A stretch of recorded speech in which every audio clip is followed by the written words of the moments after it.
My name is Matthew Bunch.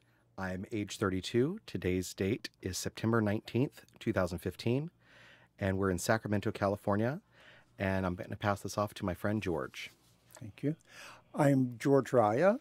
I am 66. Today's date is September 19th, 2015, and we are in Sacramento, California, and I'm here with my friend Matthew Bunch. So, George, would you tell me what it was like to grow up in Sacramento, Latino and gay? Well, I was born here, but real early my family moved to Wheatland. Where's Wheatland? Wheatland is in Yuba County. It's about an hour north of Sacramento. And my father worked in agriculture. He started, we moved to a hop ranch, the Golden Gate Hop Ranch, and which, later on was significant. But so he started as a field hand, worked up to crew boss, then foreman, and then ranch manager. It eventually was sold from the original family, became a corporate farm.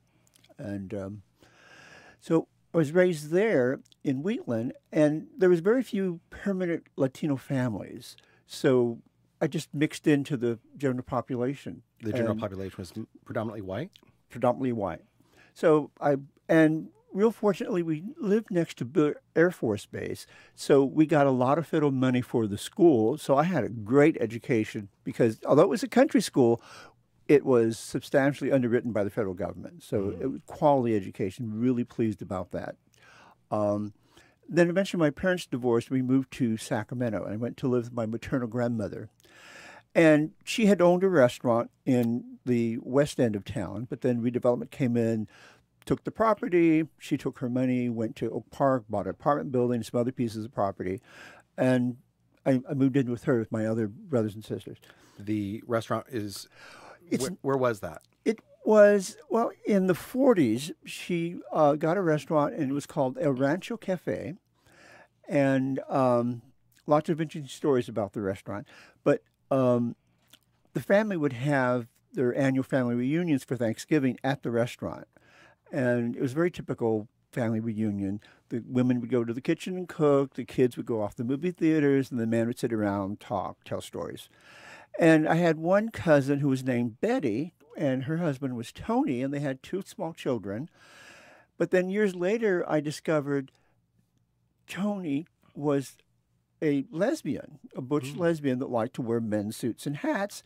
And Betty had been previously married to a man, and those were the product, the two children were the product of that marriage. And the family totally accepted them because they were family. What years was this? That would have been, because I was about 6 or 7 around that time. So late 50s. I was born in 49. So in my extended family, there were 2 lesbians before I came out and a transsexual.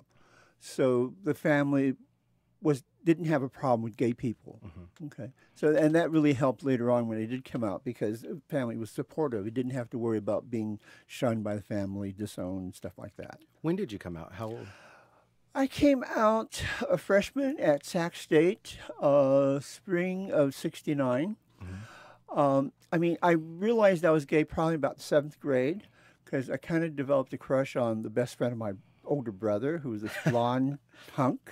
And so I think that's where I just... Blonde, of course. Blonde, yeah, and that's where I discovered... What are the 4 Bs? 5. 5 Bs. 5 Bs, blonde, butch, blue-eyed, built, bottom. And so that's what I'm always looking for, someone that matches the 5 Bs.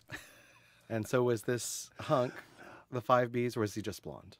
No, I don't know about the last one, but he met the top 4. Okay, yeah, definitely butch, definitely built.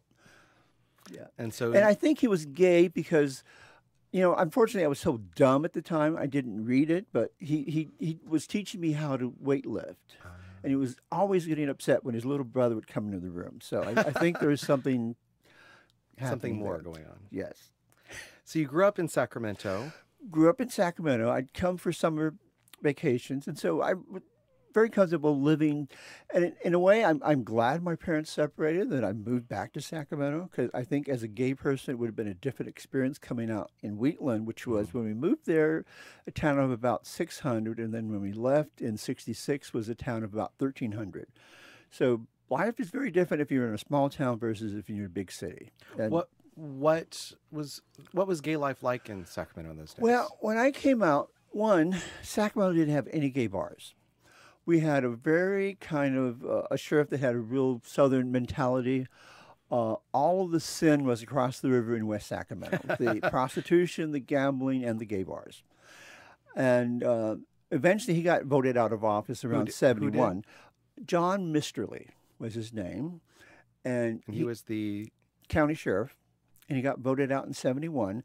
And I remember at the college campus, we were dancing on his big campaign sign, which was something like a big 8 by 6 foot sign. We were just dancing on it in the quad.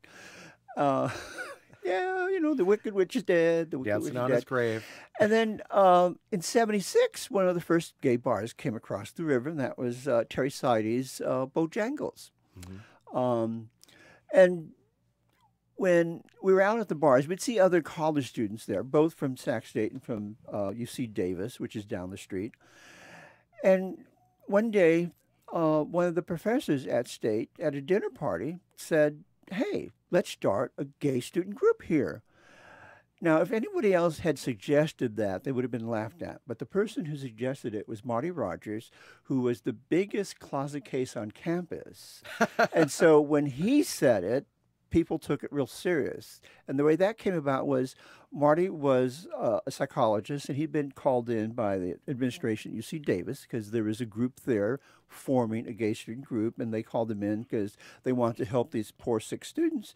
And he told them, after meeting the students, many of them he knew from the bars, no, they're happy. They're just gay. There's nothing wrong with them. And so that gave him the idea, if Davis can do it, we can do it. So this was in It was late 1969. Okay. Probably December. Was homosexuality still considered a disease in the DSM? Yes. I mean, if you were gay back then, I mean, the churches were saying you're a sinner. The police were saying you're an unapprehended felon. The psychiatrists were saying you're abnormal. And, unfortunately, because of the way the state was back then, it was sodomy and or copulation was illegal. But unfortunately, it was only being enforced against the LGBT community. I mean, they weren't worried about straights, doing that stuff in the car at the beaches, just the straight couples. I mean, the gay couples. So paint me a picture. What was it like to be gay, going out to the bars in West Sacramento? Under the legal radar. Well, when I first came out, there was a lot of exhilaration when you'd go out. It was like, okay, who else is gay? And you'd wait to see who else. And I remember one time his friend was very surprised. I said, we're talking about, we dated for a while, and it was, well, someone once told me you were the straightest gay person they knew. So yes, I knew it. He was very surprised. I knew he was gay. But eventually, it created a problem because my first college roommate, his mother was a divorcee, and she was taking a graduate course in English. And so one day he went home to his mother's house, and she was all happy, and she said, he said to her, "Why are you so happy?" "Oh, I have a new boyfriend, and his name's Ron Klima." And Steve goes, "Oh, well, George is dating him too." Oh, yes, that caused no end to problem. So Ron had to end it because the woman knew his family and stuff like that. So she was not happy that her son's roommate was dating the same man as her. I wouldn't be happy either. Not good. But, I was real fortunate going to... Did you continue dating him? No, I didn't. No. But it's okay. Eventually, I settled down with someone I met at a Peace March. My first boyfriend, Nick, I met. It was during the Kent State demonstrations and stuff. And, met at a peace rally. So it was good. Lasted about 6 months. So we're talking the late 1960s and early 1970s here. And the draft was on. I almost got drafted because I sat a year out from high school. I graduated in 67 and then went to work to earn money to go to business school. My family is very civil service, and so the idea was, go to Hild like my sister did and get a state job, because here 3 out of every 5 people were employed by the government, be it federal, city, state. Here being Sacramento. And my sister worked for 33 years with the state. And to me, I told her when she did not like it, I said, well, that's like the living dead, I preferred to work for nonprofits, and I did for years. And then finally, as I got older, I said, I need benefits, I need retirement. So I went to work for the county, and I recently retired. Well, let's go back to your time at Sac State. You guys are starting together, get together a group of gay men. Were there lesbians involved too? Yes. Well, when we had our first meeting, and it was in Marty Rogers' home, I really remember every time there was a knock on the door or the bell rang for someone to come in, we kind of froze because we really weren't sure if it was the police coming to arrest us, because then, being gay, you lived very underground, or if it was someone else to come to attend the meeting. And when we organized the group, and I was on the student senate, so I helped get us a charter from the student government. And normally the college administration, rubber stamps the organizations, but in this case, because it was a gay student group, the college president, who was an acting president, wanted to become permanent appointed president, and Ronald Reagan was the governor, and the president of the college thought he wanted to appoint me permanent president if I let a gay group on, so he denied us, and we had to sue through the student government and we won on freedom of speech, freedom of assembly. But in 1970, we had to sue to get on campus as a student group. Unfortunately, that court case was used by student groups at other colleges, not just in California, but across the country, to get on their college campus.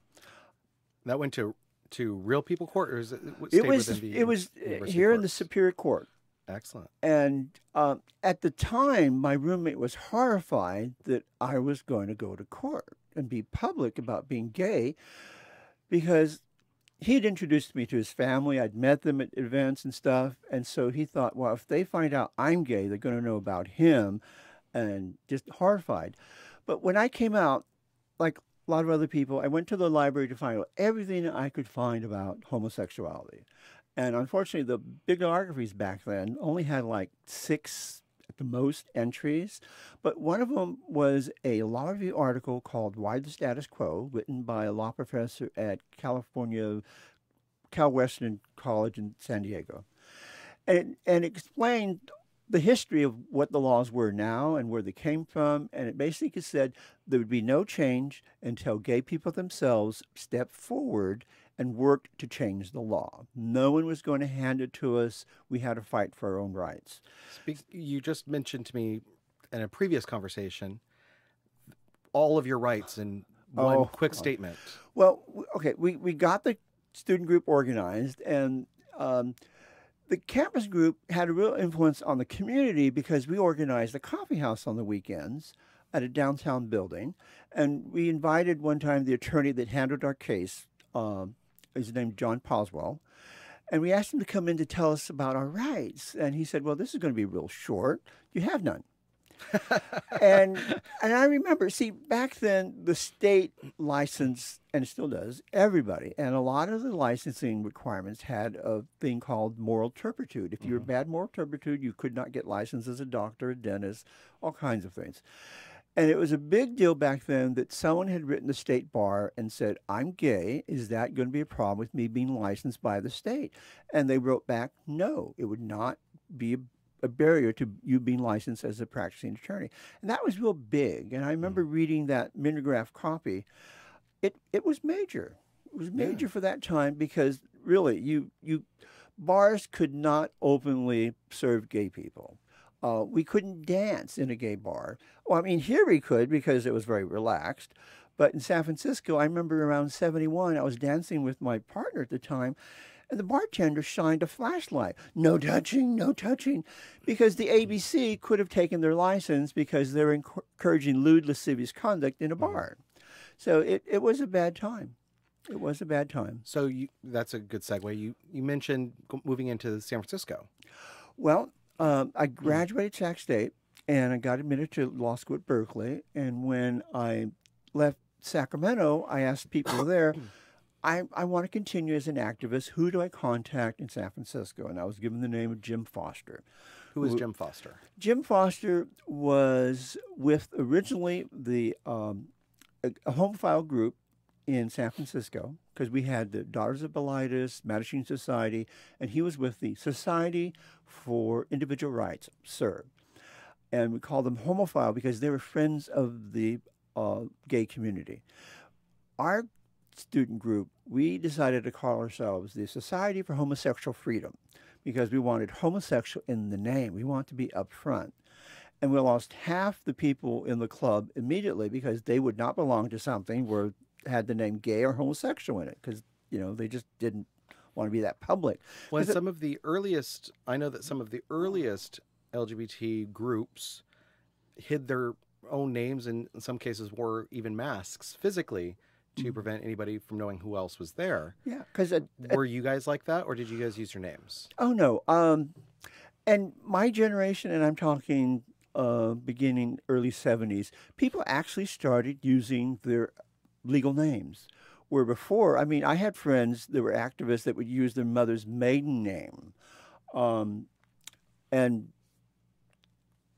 because, people would use an alias when they were you signed the roster for a club and stuff like that. But no, my generation, Gay Lib was coming active, and we were using our own names and things like that. So you go to meet with Jim Foster. So I met him, and eventually went to volunteer for what was called the Ratcliffe Foundation. There had been a man in San Francisco who had been hired by Wells Fargo Bank to run their investments. He had made a lot of money on Wall Street, and they brought him out. Then they discovered he was gay, so they fired him. Well, he had money, so he wanted to organize something to fight for gay rights, and he started the Whitman Ratcliffe Foundation and hired Jim. Jim had taken the Political Action Committee at SIR and formed the first gay Democratic Club, with the Alice B. Topos Memorial Democratic Club. And so he really was a big activist in the Democratic Party. He helped get George McGovern first on the ballot in California when he ran for president by getting everybody to start signing petitions. We had a strange law back then that whoever turned in their petitions first got first on the ballot for the presidential election. So he did that for McGovern, and as a reward, McGovern gave him a speaking spot at the 1972 Democratic Convention. And Jim gave the first speech on gay rights, and it took 40 years before the party actually adopted it as part of their national platform. But 40 years. 40 years is a 40 very years. long time. Yeah. So what were you guys doing at that time? What was the issue of the day? Okay, well, Willie Brown had gone to SIR, the Society of Individual Rights, and wanted to get the endorsement to be elected to the Assembly. At the time, he was not yet in the Assembly? That was 1969. Was he in the Assembly yet? No, he was going for the first time. And so I remember him telling me he wanted to come up with an idea that would really get their support, that make him stand out from all the others who were making promises. So he said at their candidate night, if you send me to Sacramento, I will introduce a bill that makes you legal. Because at the time, we were unapprehended felons. He wanted to take it off the books, legalize consenting sex between consenting adults. What do you think was his motivation for that? For wanting to... Well, one, he wanted to get reelected in the big population of San Francisco at that time. Because a person, Jose Serra, who was the Empress... Jose Sarria. Sarria, Empress 1, Jose, had gotten 16,000 votes running for the County Board of Supervisors in the mid-'60s. And so that really put the community on the map in San Francisco. Hey, there are a lot of gay people here, and they vote. So that's why the politicians started coming to SIR, because they knew we had, and we did. We played a major role in a number of elections that were very close elections, block voting. So Willie went to Sacramento. He introduced the bill. for 6 years, and it never went anywhere because Reagan was the governor, and he put out the word, if you pass it, I will veto it. So we were waiting for someone that would say, if you pass it, I will sign it. And that happened in 1974 when Jerry Brown was campaigning for governor. So before we get there, Okay. what were you doing in those intervening years? Well, becoming more of an activist. I had been at Berkeley, unfortunately flunked out of law school, then moved to San Francisco in '74 and became a full-time gay activist. I wrote my mother, I had flunked out of law school, lost my boyfriend, the relationship ended. So I really needed to start fresh. And so I just told my mother, you're going to have to support me for a while. I'm just not going to be working. So I did volunteer work and worked for the Whitman Radcliffe Foundation. And at the time, they had a group of men attorneys from around the state, the Committee for Sexual Law Reform, I think it was called. They wrote up a whole list of about 10 pages of proposed revisions for state statutes, because at the time, if you were in a divorce, if you were gay or lesbian, you would be denied the children automatic because of that. And there was all kinds of laws relating to inheritance and, like I said, getting licensed by the state for different professions. So they wanted to propose laws to make it easier to be gay in California.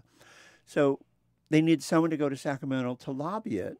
And they picked me because I was from Sacramento. I had worked as an undergraduate at the Capitol for Rules Committee.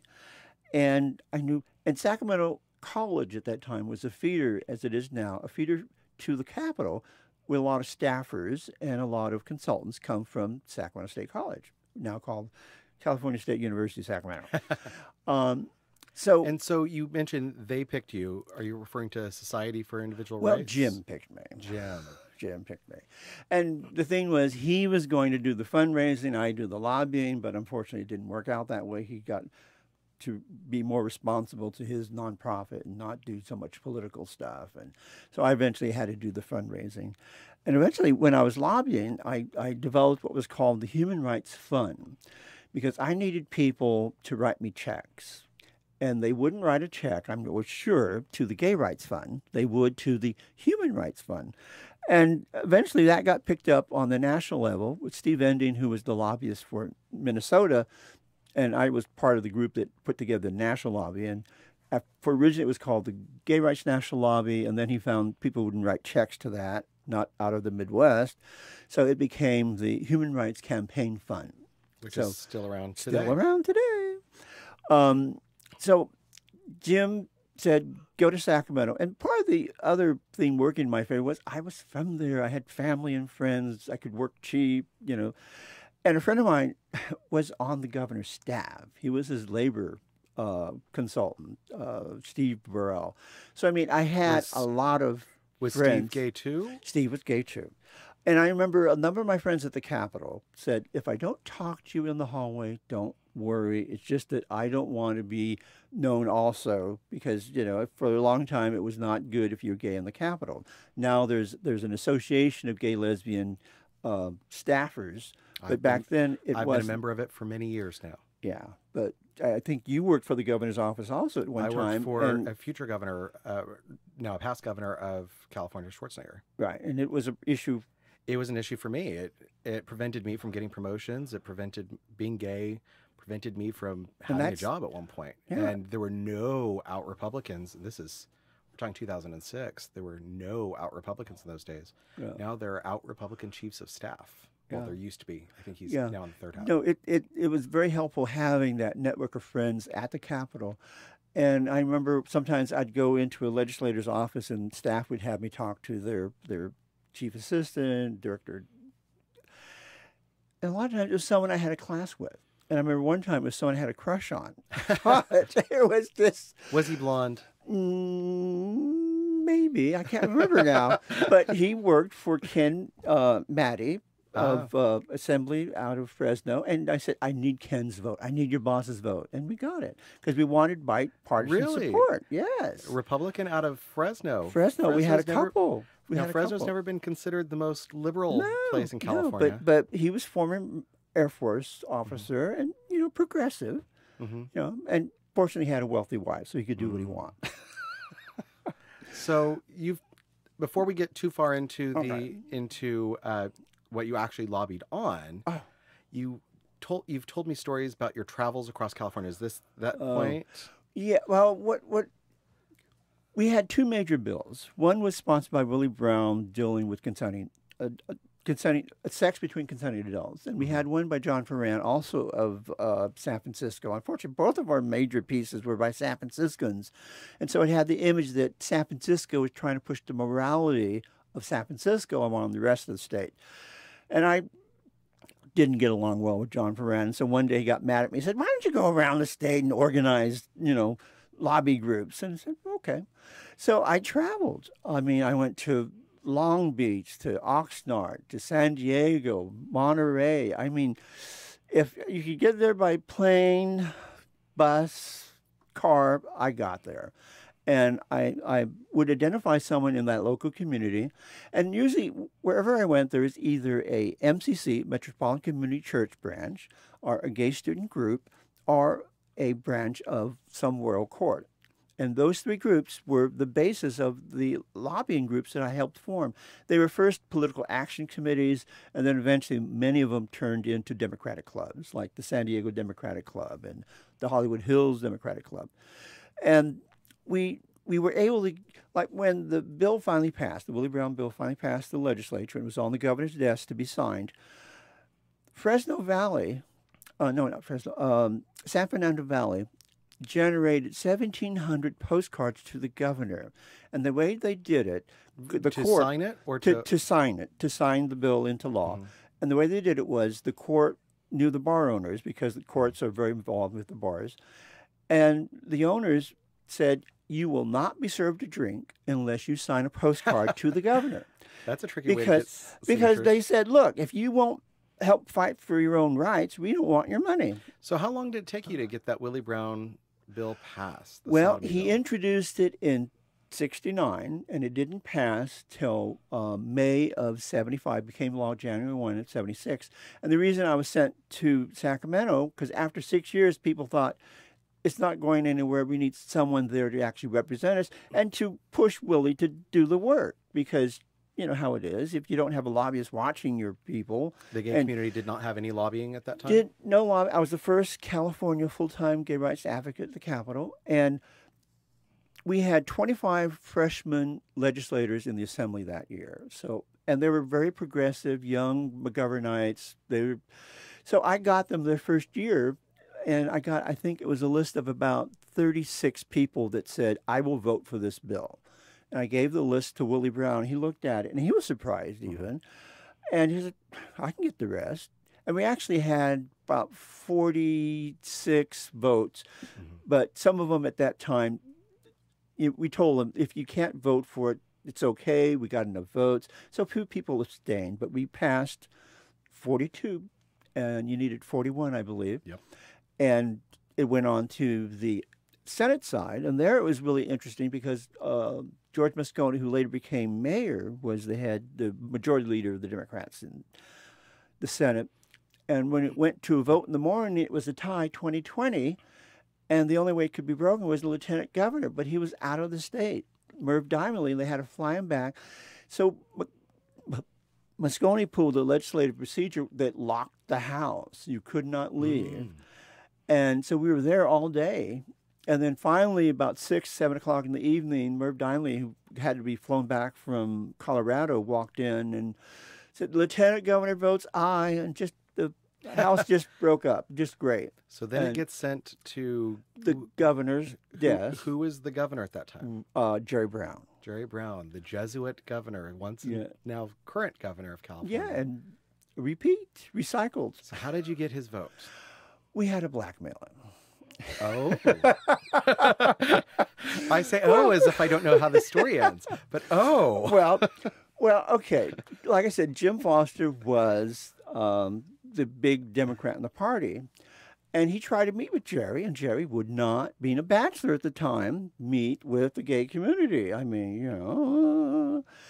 So everybody has dirt, okay? so Jim, and he one time said that there's 3 ways to communicate: telephone, telegraph, telefag. And he got on the phone and just put the word out on the grapevine, get me some dirt on Jerry. And eventually he got a call from Los Angeles. And so Jerry arranged a meeting with the governor's staff, and they met him. I didn't attend, but Jim told me all about the meeting. At some hotel at an airport, they quietly had a meeting, and Jim laid it on the line. If you won't work with us, support us, then fuck you. We'll go with the other guy. And so Jerry says, okay, I will let it be known. I will sign it, but I won't lobby it. I said, that's all we wanted. So we got what we wanted, and he did sign it. And I used to joke about him signing it in the closet because normally when a major piece of legislation is signed, it's a big to-do. You got the photographs, you got the pins, and everybody around for the photograph op. No, he did it very quietly. No one present, no photographs. He just signed it, and off it went. And this was what year? 1975. Had any state passed pro-sodomy laws? No, and this was the first state that actually did a spot bill. I think one other state had legal in Illinois, and they had passed a whole major reform of their penal code. And we thought, no, it would take forever because they had been working for 10 years on a reform of the penal code. So we just had a spot bill, voted up or down, and we got it passed. So while time is running on this, I really wanted to ask you about the AIDS crisis. Okay, I moved to the Bay Area in 72, moved to San Francisco in 74. So I was there 74 to 90. And I was living there in 81, and I remember when the first Polaroids of what Kaposi, KS sarcoma looked like, and they were posted on the drugstore there at 18th and Castro. And I remember taking showers and beginning to check my body to see if I had any of those spots. And it was a very terrifying time. But that was like 81, where it just became noticed. But then as we progressed into the 80s, by 85, people were just dropping like flies. I used to say the gay population got decimated, but no, it was more like 20 to 30% of the population just disappeared. And it got so bad at one point, on my address book, instead of putting new friends in pen, I would write their names in pencil because I just could not handle drawing a line through the names of people who died. It just got to be too much. So I put people in pencil. And after a while, you could go to at least 2 memorial services a day, and I just stopped going.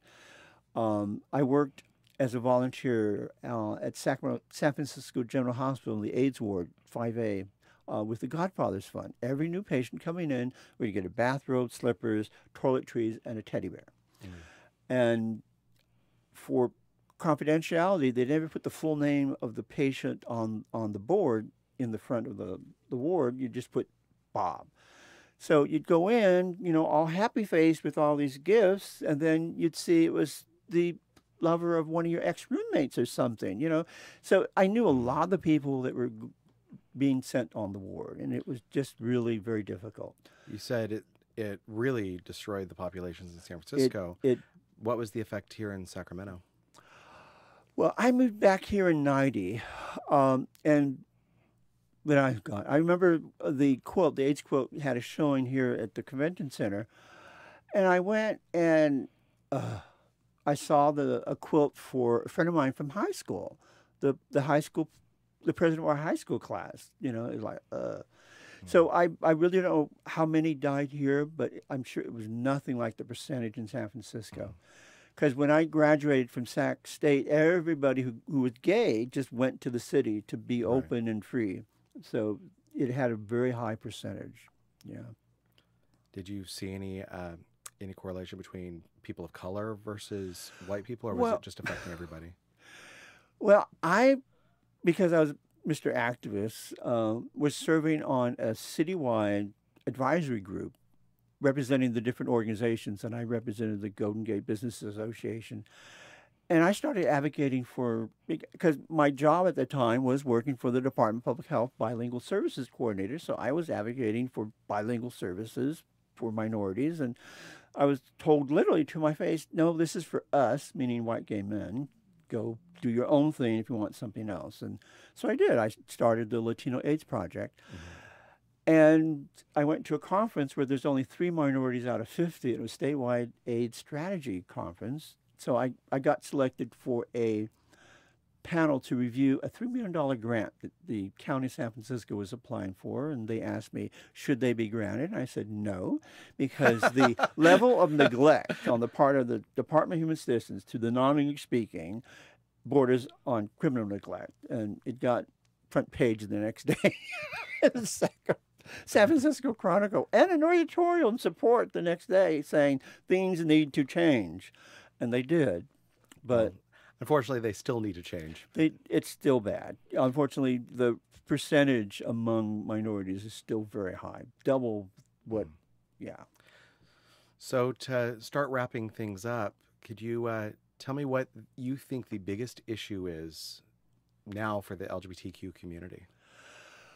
Well, yes, we have marriage. The Supreme Court's passed that. But we still don't have a national bill to protect us on employment. ENDA has sat in Congress for years. And you can get married in different states, but the very next day you can get fired. And so we need employment protection.